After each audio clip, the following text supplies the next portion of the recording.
Hello everyone and welcome back to my YouTube channel with another informative and useful video.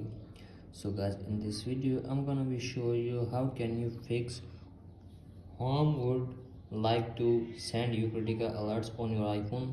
So guys, if you are using any iPhone and your iPhone screen has been stuck on this interface, so guys, in this video I'm going to be showing you how can you fix this problem. So guys, let's start our video without wasting any time.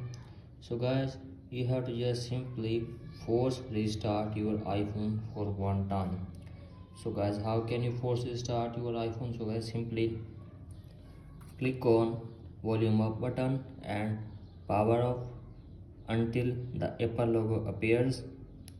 So now after that guys, simply slide to power off your iPhone, and after that wait some second, and after that open your device, and hopefully your problem will be fixed. So that's it for today guys. Hope this video helps you. If you like the audio, please subscribe to my YouTube channel as well. Thank you.